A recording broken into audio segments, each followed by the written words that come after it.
Tudo bem. Então, continuando, o direito à defesa técnica envolve ainda o direito a um tempo adequado, razoável para preparar a defesa. Veja, não basta ter um tempo para preparar a defesa, é preciso que esse tempo, que esse prazo seja razoável. O nosso Código de Processo Penal prevê um tempo para preparar a defesa, mas é sempre bom a gente observar criticamente esse tempo, esse prazo que é concedido.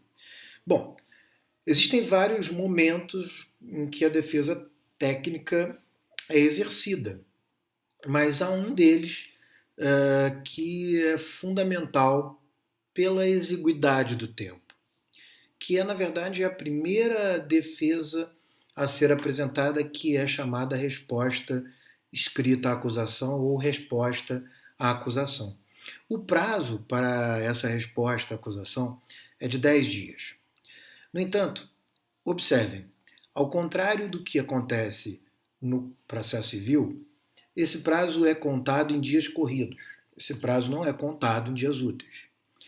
Outra questão é, não se conta o início do prazo a partir da juntada do mandado cumprido. Inicia-se a contagem do prazo a partir do próprio cumprimento do ato de comunicação, que é o cumprimento do mandado de citação. Então, do momento em que ocorre a citação, existem 10 dias para apresentar uma defesa. No entanto, não se pode esquecer que até esse momento, pelo menos em tese, o acusado não sabia que era acusado no processo criminal. E normalmente, cá entre nós, advogado criminal não é algo que as pessoas tenham como tem, enfim, um amigo, como tem um médico, como tem dependendo inclusive da especialidade da medicina. Mas o fato é que tão logo uma pessoa é cientificada de que ela é ré num processo criminal, ela precisa procurar um advogado da sua confiança, um bom advogado, precisa constituir o advogado, precisa negociar os honorários. Ou seja, não é incomum que o advogado tenha muito menos do que esses 10 dias de que trata a lei. Pior ainda, quando nós estamos diante do caso de uma pessoa presa. Quer dizer, imagina uma pessoa que é presa ao mesmo tempo em que é citada e ela presa tem que procurar e constituir um advogado. Quem vai fazer isso não é ela, é a família. Não é?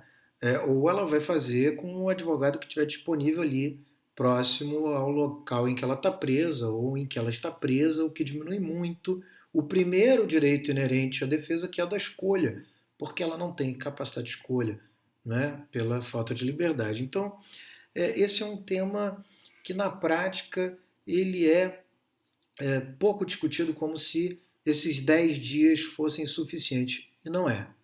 Fora, quando nós estamos diante de processos gigantes, maxi-processos, com um número absurdo de provas, com um número absurdo de provas que devassam a vida do cidadão, como interceptações telefônicas, busca e apreensão, violações de sigilo, processos com um número absurdo de páginas, normalmente mais de 1.000. Então, é difícil afirmar que esse direito fundamental é efetivamente observado e cumprido, mas ele consta do artigo 8.2 da letra C da Convenção Americana de Direitos Humanos.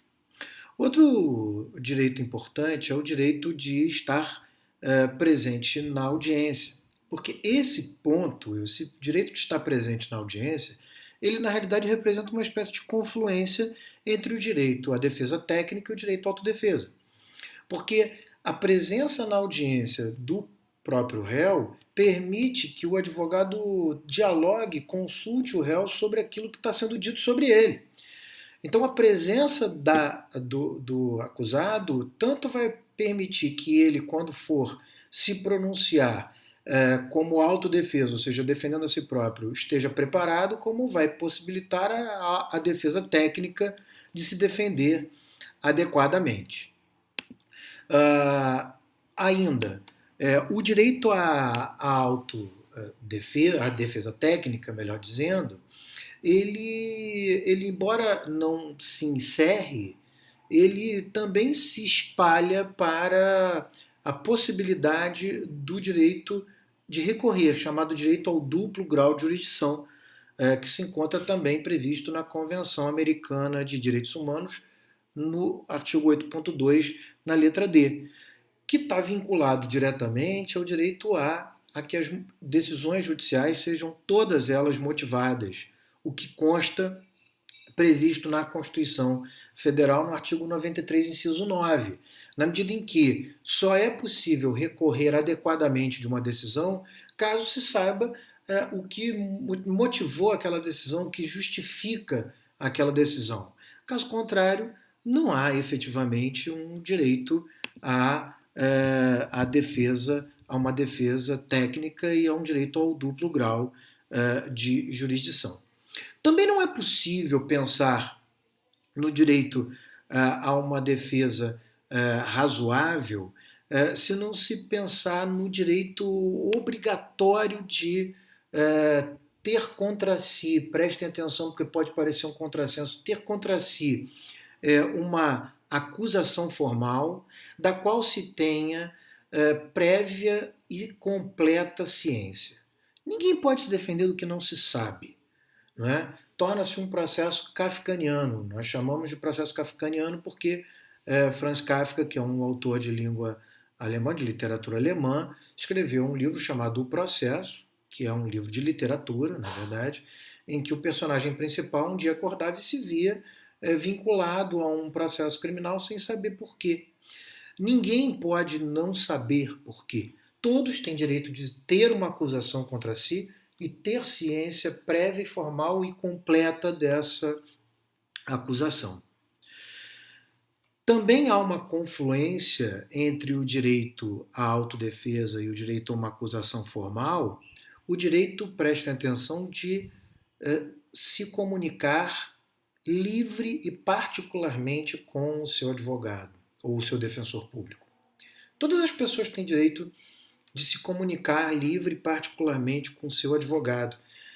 Gente, imaginem que alguém não possa consultar o seu advogado antes de falar com uma autoridade.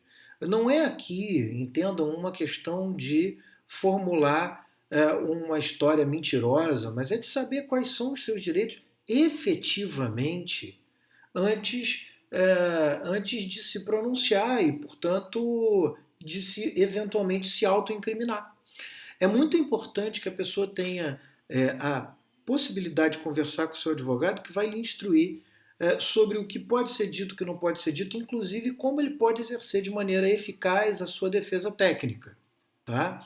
Então, o direito de se comunicar livre e particularmente com o seu defensor é fundamental e não pode estar mitigado por uma questão de segurança, ou seja, é preciso que a defesa tenha liberdade de conversar com o seu assistido ou com o seu cliente sem a presença de uma autoridade no mesmo ambiente.